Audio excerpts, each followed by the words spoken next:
Deutschlands größter Flughafen ist das Drehkreuz für Fracht und Passagiere in Europa. Vor allem jetzt, in Corona-Zeiten. Frankfurt steht für Tourismus und Welthandel. Computer, Lebensmittel, Impfstoffe werden von hier aus weltweit verteilt. Vor Corona zählte der Flughafen zu Hessens größten Arbeitgebern. Jetzt Kurzarbeit und Kündigungen. Doch der Betrieb geht weiter. 758, 121 tschüss. 42 Jahre im Cockpit. Jetzt ist Schluss. Kapitän Fokodoyen hat seinen letzten Flug. Ich bin sehr, sehr gern geflogen. Es war mein Leben. Und jetzt geht's zu Ende. Fliegen im Simulator. Piloten trainieren für den Neustart nach der Krise. Der Pilotenberuf besteht aus Training und Routine. Und diese Routine fehlt. Und deshalb würden sich, wenn wir das nicht machen würden, immer mehr Fehler einschleichen. Und das wollen wir natürlich verhindern. Exklusive Einblicke hinter die Kulissen auf Deutschlands größtem Flughafen.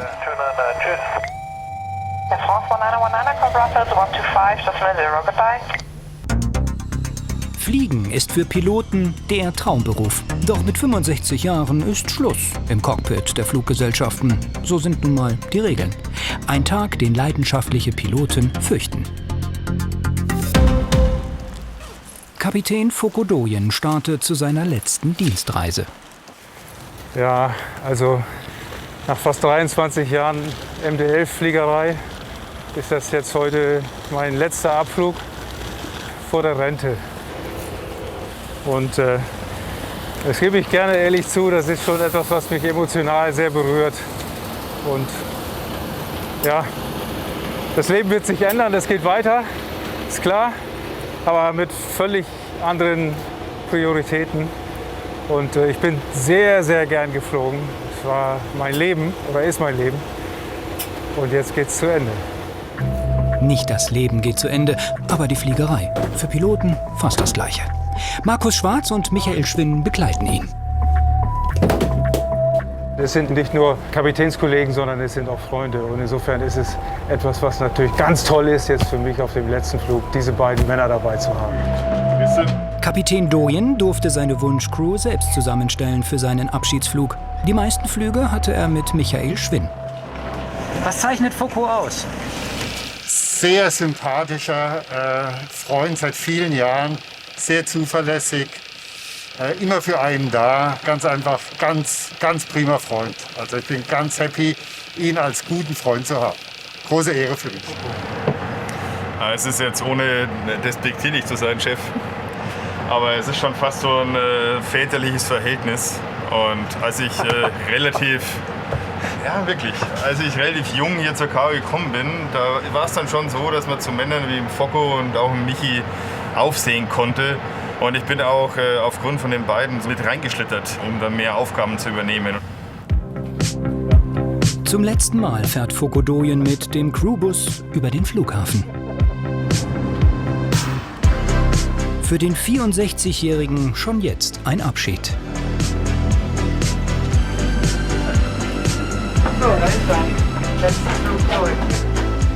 42 Jahre saß er im Cockpit, 23 davon im Frachtflieger MD-11.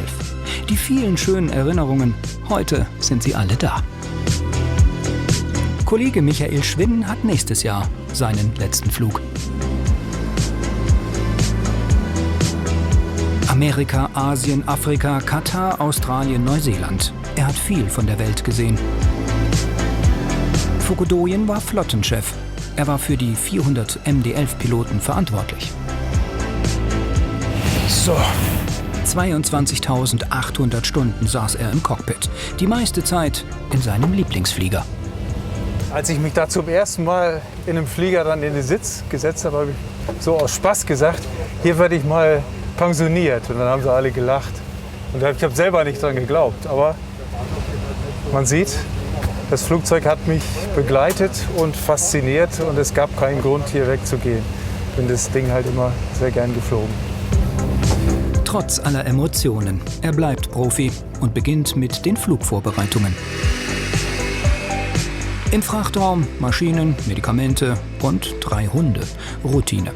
Fokodoyen ist oft Sonderfracht geflogen, Rennwagen, Pferde und sogar ein Nashorn. Alles mit der 11. So nennen die Piloten den Flieger. So, jetzt geht's zum Outside-Check. Was fasziniert ihn denn so an dieser Maschine? Es ist halt optisch, allein schon optisch ein wunderbares Flugzeug. Und letztendlich auch der letzte dreimotorige Flieger, den es noch gibt. Er ist auf einem Bauernhof in Holte aufgewachsen, ein Dorf in Ostfriesland. Weit und breit nur Kühe und Acker. Landwirtschaft war nicht sein Ding. Flugzeuge faszinieren ihn. Der Friese will ins Cockpit.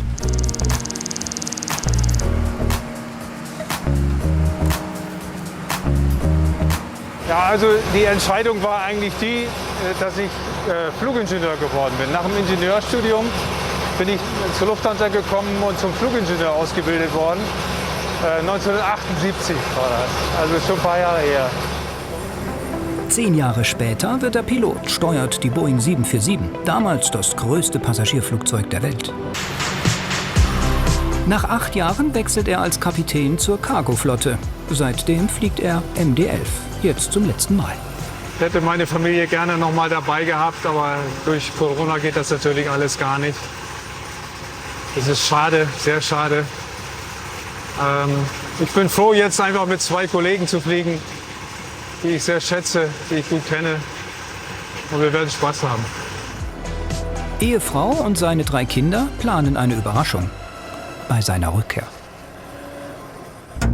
Fast täglich landen in Frankfurt Passagiere, die in Not sind, Opfer der Corona-Krise. Sie leben wochenlang im Terminal, weil kein Flieger in ihre Heimat startet. Auch deutsche Auswanderer kommen zurück, weil sie durch die Krise alles verloren haben. Bettina Janotta kümmert sich um diese Notfälle. Sie ist Leiterin des kirchlichen Sozialdienstes am Flughafen. Ich mag diese Arbeit, weil die so unberechenbar ist und weil sie gleichzeitig einfach sinnvoll ist. Man merkt ganz oft, dass man den Menschen allein mit der Anwesenheit und mit der Möglichkeit, reden zu können, schon so viel hilft. Und mit den Möglichkeiten, die wir dann haben, den Menschen weiterzuhelfen, um nach Hause zu kommen, wieder ein Dach über dem Kopf zu haben, ihre Reise fortzusetzen, dass sie einfach unglaublich dankbar sind, weil sie einfach in eine Not geraten sind, aus der sie alleine nicht rauskommen. Ja. Die Wiesbadenerin ist Sozialpädagogin. Seit 13 Jahren hilft sie Menschen, die am Flughafen stranden.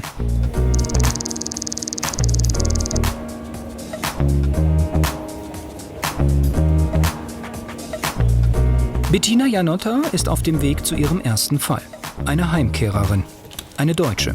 Sie hat ihr Leben in Amerika aufgeben müssen. Seit der Corona-Krise sind fast 200 Auswanderer zurück nach Deutschland gekommen. Bettina Janotta und Sozialarbeiterin Johanna Rebel helfen beim Neustart. Suchen für die Heimkehrer eine erste Unterkunft. Wir haben oft 40, 50 Mails für einen Heimkehrer und mehrere Tage, bis es geklärt ist, bis wir eine Unterkunft haben. Ein Linienflug aus San Francisco. An Bord Anneliese Berndt. 23 Jahre hat sie in Amerika gelebt, in New York und New Jersey. Anneliese. Doch für die gebürtige Berlinerin platzt plötzlich der Traum vom Auswandern. Die Koffer, alles, was ihr noch geblieben ist.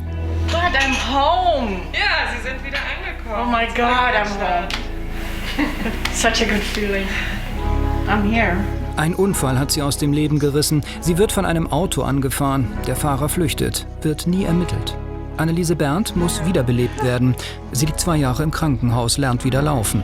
Ihr Mann ist kurz vor dem Unfall gestorben. Zu ihren Kindern hat sie keinen Kontakt. Ich habe alle verloren. Meine Kinder, meinen Mann, jeden. Es geht weiter. Da bin nur noch ich. Ich genieße jeden Tag und hoffe, einen Job in einer Kirche oder Sozialeinrichtung zu bekommen. Was auch immer ich machen kann. Anneliese Berndt war Sozialarbeiterin. Sie hat durch die lange Zeit im Krankenhaus ihren Job verloren. Eine neue Arbeit finden in der Pandemie? Fast aussichtslos. Große Problem. Ja. Ich habe alles verloren. Ja. In Amerika müsste sie jetzt auf der Straße leben. Sie besitzt noch ihren deutschen Pass. Die Botschaft bezahlt den Rückflug und informiert den Sozialdienst am Flughafen. Ich musste mich entscheiden, wo ich neu starten möchte. Und dann lieber hier. Ja. Und die Menschen merken dann, wenn es ihnen schlecht geht, wenn ich alleine bin und krank bin, bin ich lieber in meinem Land, wo ich noch irgendein Gefühl von Verwurzelung habe, als in einem fremden Land. Und dann kommen die Leute wieder zurück. Es gibt Angebote, dass sie hier wieder reinkommen, dass sie Unterstützung bekommen, dass sie erfahren, wie es geht, und sie werden hier wieder ankommen. Mein Wunsch, wenn das geht, wäre Hannover oder vielleicht Wernigerode. Mit 60 Jahren noch einmal neu anfangen. Ohne Geld, ohne Wohnung, dazu gesundheitlich angeschlagen und das auch noch in Corona-Zeiten. Weil dadurch, dass sie aus den USA kommen, müssen sie jetzt erstmal 5 Tage in Quarantäne, bevor sie sich wieder testen lassen können. Und wenn der Test dann negativ ist, dann dürfen sie aus der Quarantäne raus. Neben ihrem Büro ist eine Kleiderkammer mit Spenden, auch von Flughafenmitarbeitern. Wir gucken mal, dass wir noch ein paar Schuhe für Sie haben und einen Pullover. In Deutschland ist noch Winter. Frau Berndt braucht warme Kleidung. Das ist zu klein. Bettina Janotta und ihr Team helfen bei den ersten Schritten in ein neues Leben. Hier sind noch warme Pullover. Das ist natürlich auch... Oh, das ist ja super. Das ist ja super. Auch Piloten müssen in Rente. Ein Abschied, der schwerfällt. Für Fokodoyen ist der Moment gekommen. Ja, Maronen fixen. Der Tower funkt mit Kapitän Markus Schwarz. Wollen wir die 1,8 oder die 1,5? Ja, können Sie auswählen für X-Taft. Fokodoyen darf wählen, sagt der Tower. Von welcher Startbahn möchte er noch einmal abheben? Die 1,8, die Startbahn West. Sein halbes Fliegerleben ist er dort gestartet. Sie teilen sich den Hin- und Rückflug. Für Fokodoyen ein Flug in einen neuen Lebensabschnitt. Das Leben wird komplett anders werden. Ja, ich hab da natürlich gewisse Zweifel, wie dieser Übergang wirklich sein wird. Aber ich habe keine Sorge, dass mir die Decke auf den Kopf fällt. Ich habe mit Cargo Human Care ein sehr, sehr schönes und befriedigendes Projekt. Und das werde ich mit Sicherheit mit der gleichen Intensität wie bisher auch weiter betreiben. Und eigentlich möchte ich da noch mal heftig Gas geben und mich da noch ein bisschen mehr engagieren. Und auch regelmäßig nach Kenia fliegen. Dann aber eben als Passagier. Sein Hilfsprojekt unterstützt Familien- und Waisenkinder in Nairobi. In der kenianischen Hauptstadt leben 4 Millionen Menschen. Jeder zweite ist arbeitslos. Die Armut groß.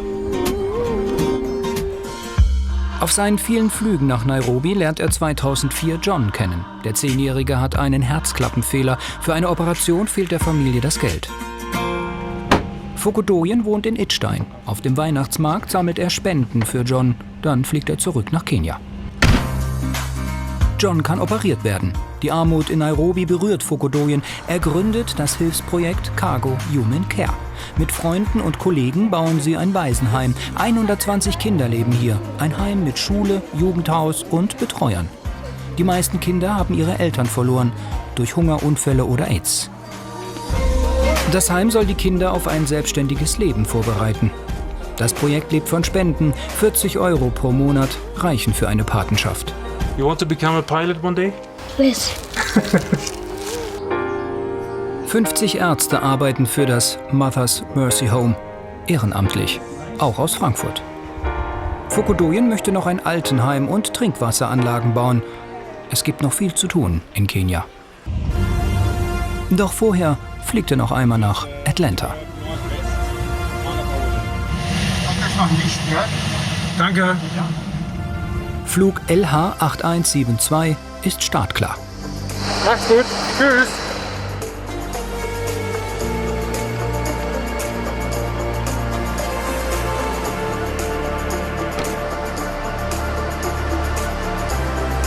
Die Piloten sind ready for pushback. Techniker Klaus Bönning hat viele Flüge für Fokodoyen abgefertigt. Dass er heute dabei ist, Ehrensache.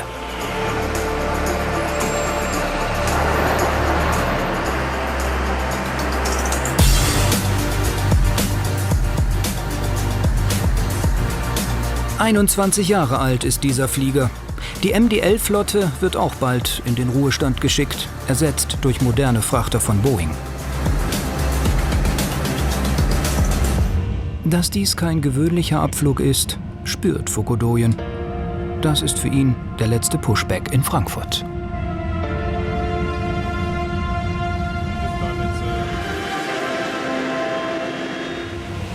Engine 1 start. I had a dream that someday I would just fly away. Der Kapitän startet die 3 Triebwerke. I couldn't stay. Für den Kollegen noch einen Pilotengruß. November 18, Lufthansa Cargo 8172. Right side is clear. Left side is clear.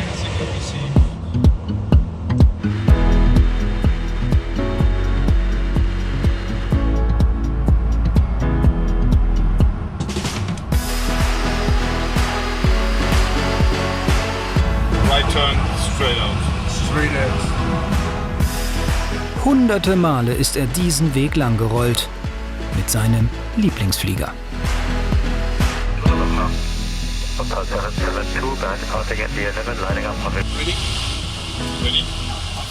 Take off. And I always knew I couldn't stay. So I had a dream that I'd just fly away, away,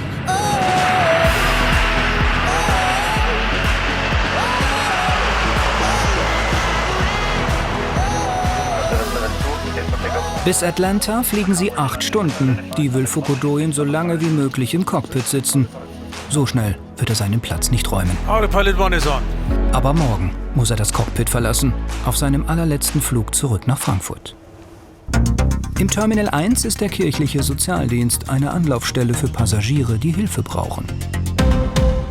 In den Räumen der Diakonie enden sie oft die Träume von einem sorgenfreien Leben unter Sonne und Palmen. Aber hier beginnt auch der Neustart, wie bei Anneliese Berndt. Die hier sind richtig schön. Awesome. Hier, der ist auch schön. Sie können auch gerne beide haben. Bettina Janotta hat Pullis und Schuhe für die 60-Jährige. Der Sozialdienst hat eine Kleiderkammer.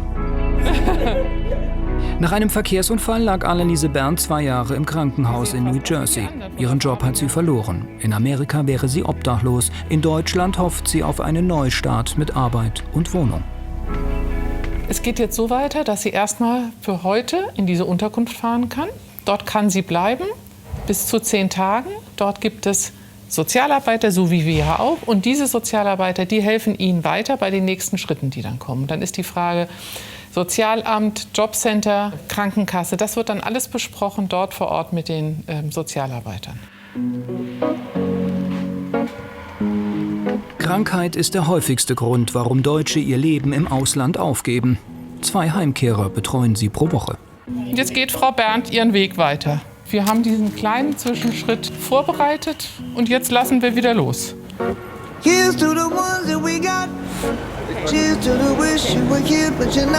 God bless you, Frau Berndt. Alles Gute. Thank you so much. Bye bye. Bye bye. Yes, and hugs.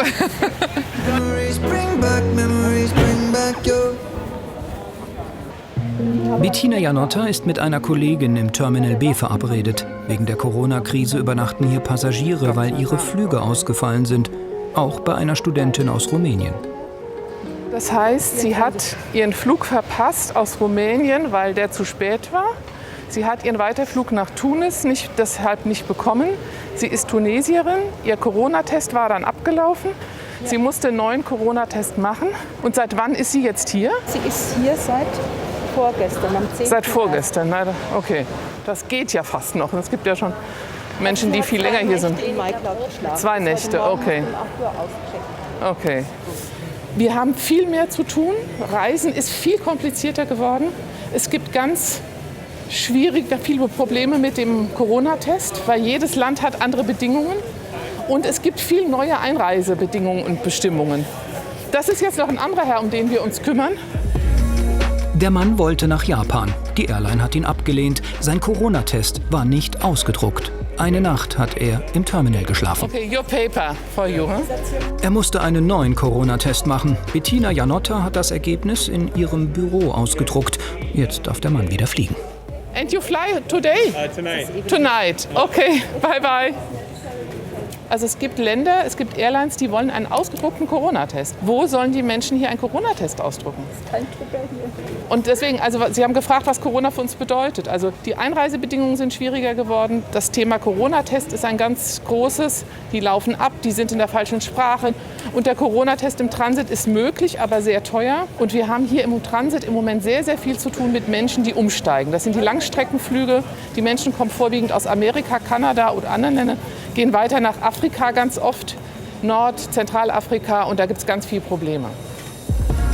Mit den Gestrandeten sind sie per WhatsApp in Kontakt. Nur so können sie sich überhaupt wiederfinden im riesigen Terminal. Die Studentin aus Rumänien, sie wollte nach Tunesien. Ihr Flug war ausgefallen, ihr Corona-Test abgelaufen. Sie musste einen neuen Test machen, im Transitbereich doppelt so teuer wie außerhalb des Flughafens. Sie benötigt einen neuen QR-Code mit dem Corona-Ergebnis. Ohne Hilfe des Sozialdienstes kaum machbar. Yeah. It wasn't my fault. I missed the flight because of delayed. Yeah. And that's it. Okay, good luck for you. Jetzt hat sie alle Unterlagen. Sie darf fliegen. Okay, bye bye.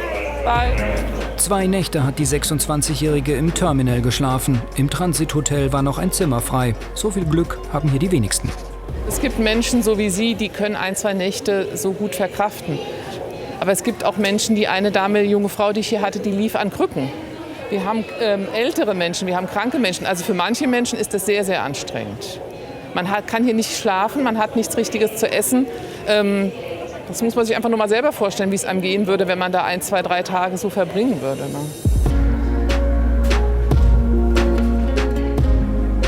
Sie hat ihre Papiere und sie kann jetzt in einer Stunde fliegen. Und sie hat für die Not deine Nummer. Sie ist jetzt auf dem Weg. Ja, also von daher. Gut, dann können wir gehen und gucken, was im Büro los ist. Ja.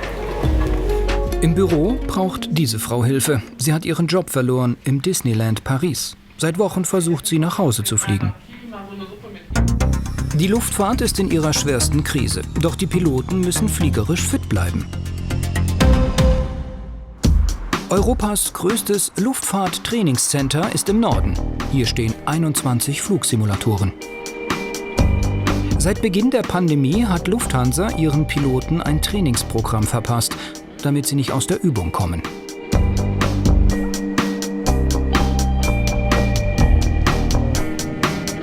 Kapitän Patrick Sommer ist seit Wochen nicht mehr geflogen, genauso wie Senior First Officer Philipp Kistner. Sie trainieren in einem Airbus A340-Simulator. Das Cockpit ist originalgetreu, wie in einem echten Flugzeug. Der Mann in der Mitte ist Trainer Thorsten Kern. Er wird seine Kollegen unterstützen. Könnt ihr schon mal einschalten, bitte? Lufthansa hat 5000 Piloten. Seit der Corona-Krise sind die meisten in Kurzarbeit und kaum geflogen, sagt Thorsten Kern. Der Pilotenberuf besteht natürlich aus Training, aber Großteil ist natürlich auch Routine. Und diese Routine fehlt. Und deshalb würden sich, wenn wir das nicht machen würden, immer mehr Fehler einschleichen. Deswegen machen wir das ganze Training und der Umfang der Trainingsmaßnahmen hängt davon ab, wie lange jemand nicht geflogen ist. Das beginnt also bei einem Simulator, das geht hoch bis zu 5 Simulatorschichten. Jede Simulatorschicht hat immerhin 4 Stunden. Und wenn Kollegen einen bestimmten Zeitraum nicht geflogen sind, dann fliegt bei dem ersten Linienflug auch noch zusätzlich ein Ausbilder mit. Wer 60 Tage nicht geflogen ist, muss trainieren, bevor er wieder in ein echtes Flugzeug darf. Die Fehlerquellen sind oft an diesem koordinierten Abhandeln der Fehler. Das heißt, in welcher Reihenfolge mache ich was, wann mache ich welche Eingaben im Computer, wann muss ich fliegen, wann tue ich die Checklisten abhandeln. Da merkt man natürlich, wenn jemand länger nicht geflogen ist, dass da immer so kleine Fehler kommen und die versuchen wir auszuräumen. Trainer Thorsten Kern ist auch Kapitän. Er fliegt Langstrecke mit dem Airbus A330 und A340. Also, dann machen wir einfach mal nach Köln rüber, Max Landing Weight. Wir sind soweit, ja. Sie sollen von Frankfurt nach Köln fliegen. Trainer Thorsten Kern spielt auch den Fluglotsen. 28010 knots, runway 25 center, cleared for takeoff. You have control. Take off. Auf den ersten Blick alles Routine, nichts verlernt. 100 knots. Thorsten Kern beobachtet jeden Handgriff. Die wichtigsten Daten, Flughöhe, Geschwindigkeit, Kurs sieht er am Computer. Rotate. Starten, Landen, Kurven. Die Flugmanöver werden authentisch umgesetzt, wie in der Realität. 15 Millionen Euro kostet dieser Simulator. Gear up. Wir sprechen im Cockpit die Fehler immer ganz klar an. Und zwar zählt da keine Hierarchie. Es ist also völlig egal, wer dort sitzt, wer einen Fehler beobachtet, spricht ihn an. Und wir nehmen das auch nie auf der persönlichen Ebene, sondern immer rein auf der fachlichen Ebene. Da passiert eine Kleinigkeit, die nicht in Ordnung ist, oder einer irrt sich, dann wird das einfach klipp und klar angesprochen. Der andere nimmt es zur Kenntnis und dann verbessert man das. Ein Knopfdruck von Thorsten Kern und der Adrenalinspiegel steigt. Engine fire. Feuer im Triebwerk 4. Wie reagieren die Kollegen? Der Co-Pilot aktiviert die Feuerlöscher, der Kapitän funkt mit dem Tower, also mit dem Trainer. Lufthansa 340, Mayday, Mayday, Mayday. We have an engine fire proceeding straight ahead, climbing 5000. Lufthansa 340, Mayday is copied in 0846. Proceeds. Die Piloten müssen jetzt nach einer Checkliste arbeiten. Sie dürfen keine Fehler machen. An Bord sind 300 Passagiere. Wir lassen natürlich erstmal die Übung laufen, um zu sehen, auf welchem Stand sind die Kollegen. Und dann, wenn wir sehen, okay, bestimmte Dinge waren nicht so, wie wir uns das wünschen, dann wiederholen wir auch. Dann halten wir also den Simulator an, setzen den wieder zurück, sprechen darüber und üben die ganze Sache noch einmal. Das machen wir so lange, bis der Standard erreicht ist, dass wir sagen, jetzt ist es genauso, wie wir es haben wollen. Feuer ist noch an. Engine Master 4 off. Confirm. Nerven behalten, in Ruhe die richtigen Entscheidungen treffen. Engine 4 fire, push button, push. Das ist jetzt das Wichtigste. Confirm. Links ist frei, wir sind über der Minimumhöhe und das Feuer ist gerade eben ausgegangen. Der Trainer ist zufrieden. Weiterfliegen nach Köln macht wenig Sinn mit dem kaputten Triebwerk. Frankfurt, Wetter war perfekt. Wieder einmal zurück. Zurück nach Frankfurt? Ist das die richtige Entscheidung? Und hat Trainer Thorsten Kern noch weitere Zwischenfälle geplant? Lufthansa 340, turn left heading 070, maintain 5000. Okay, die Berechnung läuft. Fast täglich stranden Menschen im Terminal. Die Corona-Krise hat sie ausgebremst. Hallo Clara. Die Passagiere landen bei Bettina Janotta vom kirchlichen Sozialdienst. Clara lebt seit 6 Wochen am Flughafen. Sie hat im Disneyland Paris gearbeitet. Aufgrund von Corona hat sie ihren Job verloren, hat dann lange versucht, selber irgendwie nach Hause zu kommen, nach Madagaskar, hat ihr letztes Geld quasi ausgegeben und hat alles versucht, aber es gingen keine Flüge, es war Beherbergungsverbot, das war alles schwierig. Dann war sie hier in Frankfurt, war schon wochenlang hier am Flughafen. Wir haben sie schon oft gesehen und dann kam sie irgendwann jetzt vor ungefähr 4, 5 Wochen zu uns und hat um Hilfe gebeten, sie möchte zurück nach Madagaskar. Bis Frankfurt ist sie gekommen. Ihr Geld reicht aber nicht für einen Weiterflug zu ihrem Mann und ihren Kindern. Flüge in ihre Heimat sind Corona-bedingt selten und Wochen vorher ausgebucht. Die Sozialpädagogen suchen nach einer Lösung. Bettina Janotta telefoniert mit Kollegen. Ja, es gibt im Moment nicht viele Flüge. Es gibt jetzt einen, den hat auch das Konsulat uns empfohlen. Das ist so einer, der übers Konsulat läuft, auch für die Einheimischen. Und da möchten wir sie gerne drauf haben, aber der kostet 800 €. Und das müssen jetzt die Angehörigen zusammensammeln. Die sind da dran, ja, genau.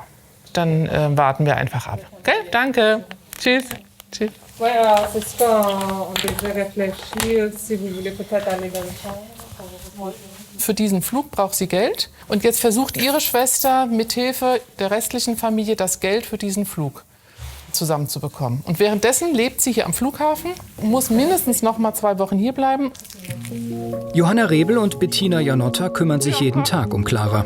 Shampoo, Duschgel und Verpflegungsgeld gespendet vom Sozialamt, weil sie ein Härtefall sei, sagt die Behörde.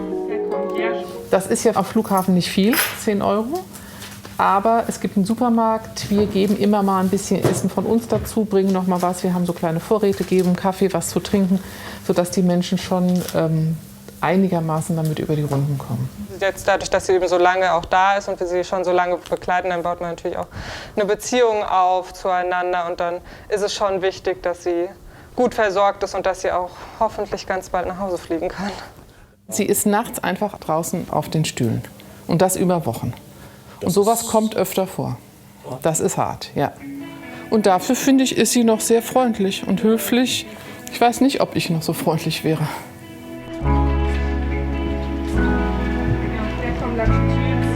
In einem Zimmer gleich neben den Check-in-Schaltern darf sie tagsüber schlafen.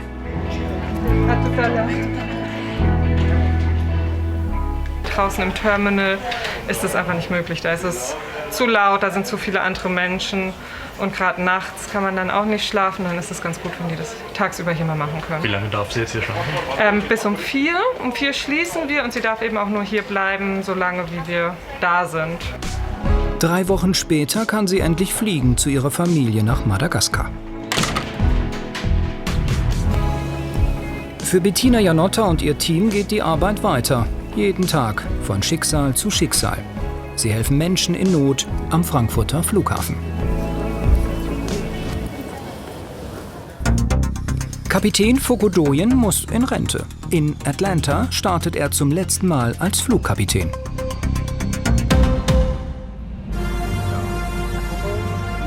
Er hat etwas unruhig geschlafen, gibt Fokodoyen zu. Das Ende seines Pilotenlebens.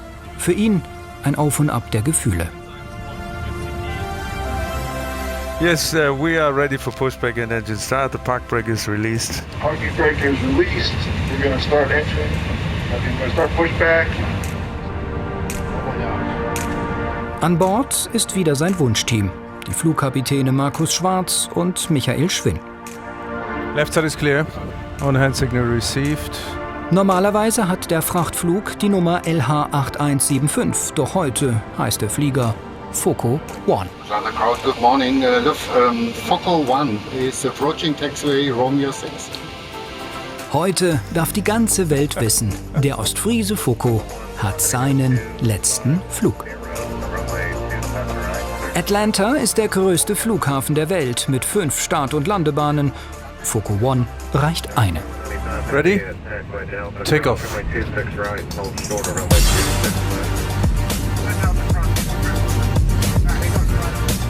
Okay, heading to 50. Das war der letzte Start für den Kapitän. Noch einmal steuert der 64-Jährige eine MD-11 in den Abendhimmel.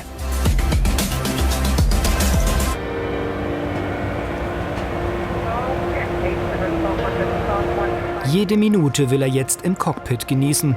In 8 Stunden sind 42 Jahre Fliegerei vorbei.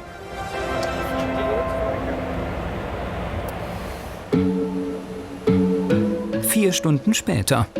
Das war sein zweites Zuhause. Ein Leben über den Wolken. Ich habe irgendwie die ganze Zeit noch nicht realisiert, dass es jetzt wirklich das letzte Mal ist und dass jetzt praktisch der letzte Flug bevorsteht. Jetzt befinden wir uns gerade mitten über dem Atlantik, die Sonne gerade aufgegangen. Wir haben vor 20 Minuten 30 West passiert und es ist noch knapp 3 Stunden bis zur Landung. Das ist schon irgendwas, was noch nicht so ganz angekommen ist bei mir. Gebe ich ganz ehrlich zu. Wahrscheinlich realisiere ich es in den nächsten Tagen, dass es jetzt nicht wieder in 3-4 Tagen losgeht auf die Reise mit der MD-11. Aber so ist es und muss mich damit irgendwie arrangieren. Es fällt mir schwer, gebe ich gerne zu.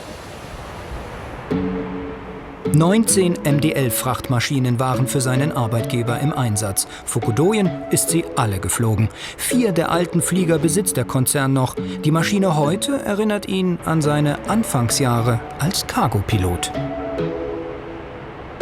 Und genau zu der Zeit, als dieses Flugzeug gebaut wurde, war ich zur Umschulung auf die MD-11 im Simulatortraining in Long Beach. Und wir konnten quasi die Entstehung dieses Flugzeugs, die Charlie Delta, miterleben in der Werft. Das ist toll. Und jetzt mache ich meinen allerletzten Flug mit dem Flieger. Noch 3 Stunden bis Frankfurt. Wie geht's dem Fliegerherz? Die Emotionen, ja, die werden jetzt so langsam mit zunehmender Entfernung oder mit zunehmender Annäherung an den Zielflughafen, die werden steigen. Auf jeden Fall toll, was ich hier erlebt habe bei Cargo. Und dafür bin ich sehr, sehr dankbar. Familie und Kollegen wollen ihren frisch gebackenen Rentner gleich überraschen. Airlines schicken ihre Piloten zum Training, damit sie fit bleiben für den Neustart. Sie fliegen im Simulator. Speed checked. Ein Triebwerk ist ausgefallen, gleich nach dem Start in Frankfurt. Die Piloten wollen wieder zurück. Sie sind seit Wochen nicht mehr geflogen. Beherrschen Sie noch die Maschine nach der langen Pause? Ja. Sie üben den Ernstfall gemeinsam mit Trainer Thorsten Kern. Please state the runway we expect for landing, 25 center. Lufthansa 340, affirm, expect radar vector ILS 25 center. Copied 25 center. So, Sonderheiten des Anflugs. Engine Number 4 ist in-off, das heißt Reverser 1 und 4 gehen nicht. Ich würde Autobrake Low vorschlagen. Okay. Die Bahn ist lang genug. Einverstanden. Was hältst du davon? Lufthansa 340, we need to climb straight ahead, 4 or 5000, your choice. Der Trainer übernimmt auch die Aufgaben des Towers. Die Piloten funken mit ihm. Für die Crew soll das Training so realistisch wie möglich sein. I have control and RT.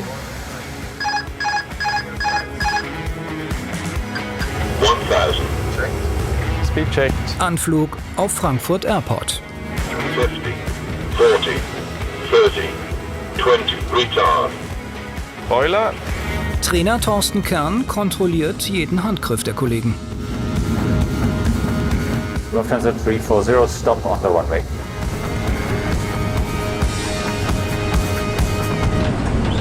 Wunderbar habt ihr das gemacht, wie ein Bilderbuch. Übungsflug beendet, nach 4 Stunden im Simulator.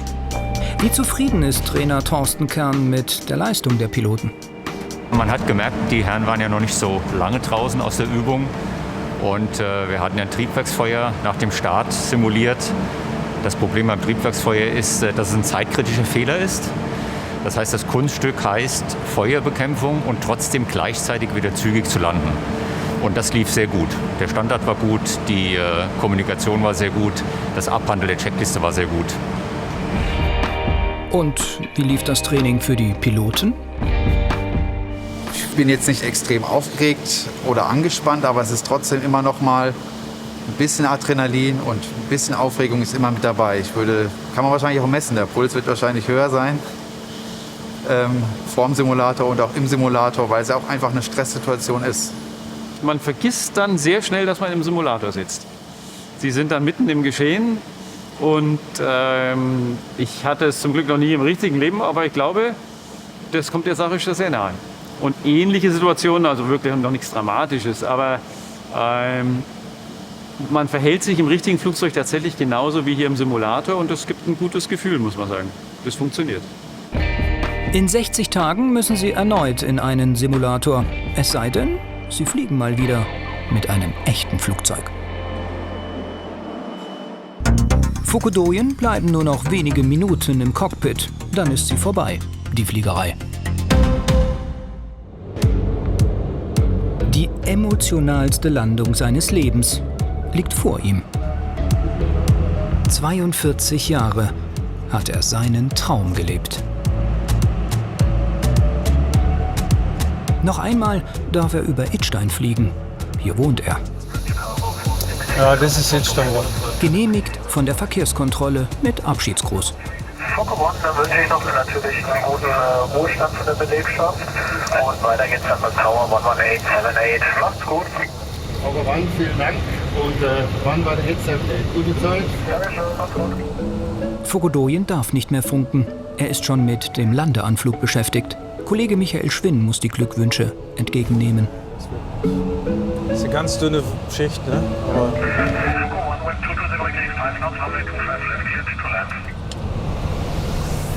Foco One, clear to land. Die Landeerlaubnis vom Tower. Continue. Frankfurt voraus, Tempo drosseln, dann startet er, der Countdown, 100, in den Ruhestand. 50, 40, 30, 20, 10.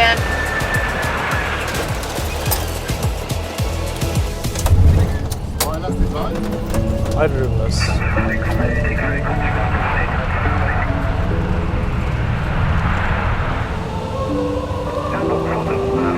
It looks like this is it. This is it. Very nice landing.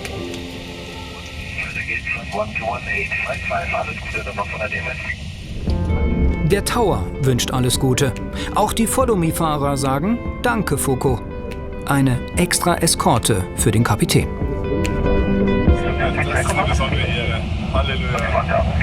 Verrückt. Eine Ehre nur für Kapitäne auf ihrer letzten Dienstreise. Piloten melden sich per Funk. Ja, Foko, hier ist der Elbo. Ich wünsche dir alles Gute für den letzten Flug. Elbo, danke. Und noch eine Überraschung. Diesmal aus dem Handy von Kollege Markus Schwinn.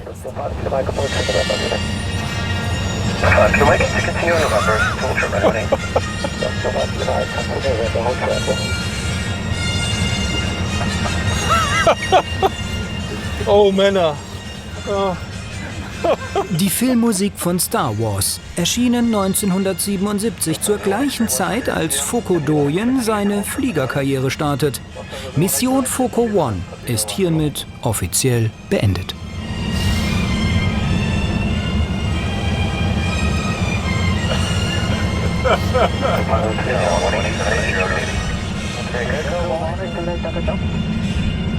Cool. Immer wieder ein Vergnügen bei uns. Vielen Dank. Ein kenianischer Gruß, wo sonst die Flugdaten stehen. Hakuna Matata, frei übersetzt, bleib cool, Foko. Last engine shutdown. Zack. Zum letzten Mal das Triebwerk abgeschaltet. My dream team. Danke, dass wir dabei sein durften. Ah, ja. Komm, jetzt stellen wir uns da gemeinsam dahin. Mach ich dir auf. Seine Familie.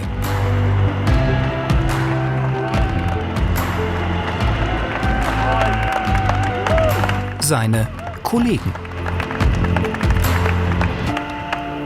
Seine Ehefrau, Franka.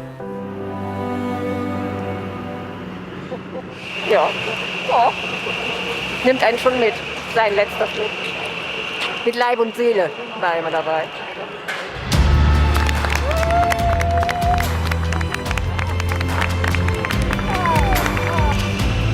Mein Foko.